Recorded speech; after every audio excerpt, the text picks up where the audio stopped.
Өкмөт бизнес коомчулугунун пикирин угуп, биргеликте тыгыз иштеши керек. Мындай пикирин бүгүн Өнүгүү Прогресс фракциясынын жыйынында эл өкүлдөрү тарабынан айтылды.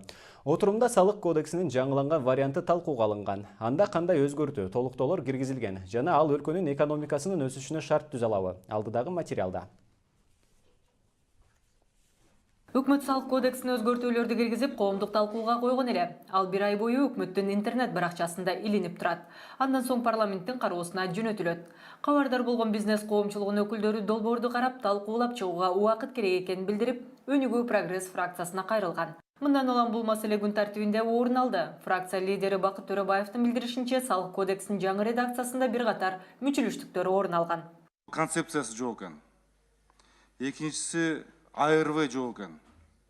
Үчүнчүсү текшерүүлөрдүн жаңы түрлөрү пайда болуп атат. Отчеттордун көбөйүшү, текшерүүлөрдүн ыйгарым укуктарынын көтөрүлүшү, күчөтүлүшү жана патент системасын кыскартуу боюнча да маселе көтөрүлүп атат. Патент системасы жана бизнестерди ар кандай градацияларды бөлүү, кичи, орто, чоң градация бөлүп койду. Анан бир түшүнүк пайда болуп атат, НДС төлөш үчүн депозит деген түшүнүк бар экен. Алдын алуу депозитке акча төлөш керек экен. Анан кийин дагы бир түшүнүк пайда болуп атат.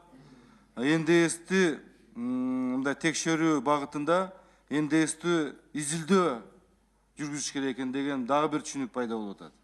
Мындай оюн ачыктаган Бакыт Төрөбаев бюджетти толтуруу үчүн салык кодекси бизнесте иштеши керек эле дейт. Андыктан мунун өзү эле салык саясатынын туура эмес жүргүзүлүп жатканынан кабар берерин кошумчалады. Ал эми экономика министри өз кезегинде жаңыланган вариант тууралуу маалымат берип, долбоор эртең эле ишке кирет дегенден алыс экенин айтып, актанууга өттү. Салык кодексинин концепти өзгөргөн жок.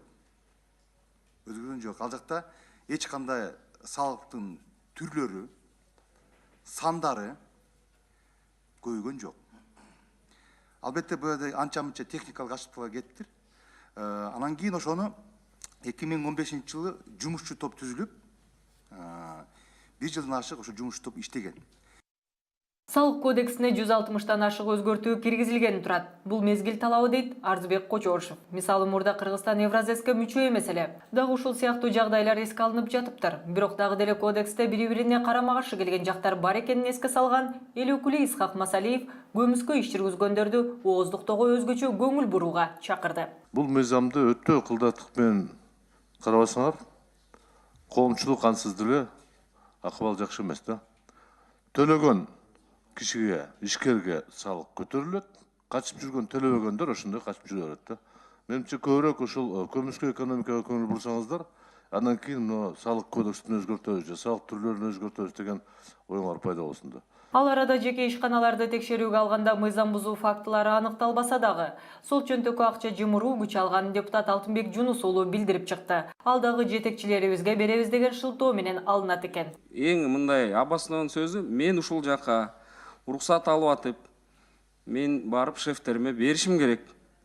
Мен эчтеке таппай калсам, значит, мен начар текшердим сени деп, анан коомчулукта бул ар бир ишкерлердин нааразычылыгы көп болуп атат. Салык кодексин өзгөртүү толуктоо киргизүүгө аракет болгон менен бул тармакта эч кандай реформа байкалбай жатканын айткандар да болду. Буга өлкөнүн экономикасы алсырагандан алсырап бараткан эле негиз боло алат дейт Тазабек Икрамов. Эч кандай мен реформаны көрбөй атам да. Бир мындай бир жакшы бир кандай бир өзгөрүлсө Кыргызстаныбызга экономика көтөрүлүп, өзүңүздөр билесиздер, мына азыр бизде көп деген социалдык мындай курулбаган өтө бир кыйын маселеде турат да. Жыйынтыгында фракция салык кодексинин долбоорун кайра артка чакыртып алып, бизнес коомчулуктун өкүлдөрү менен биргеликте иштеп чыгууну жана бул маселе боюнча республика аймагында коомдук угууларды өткөрүү чечимин кабыл алды.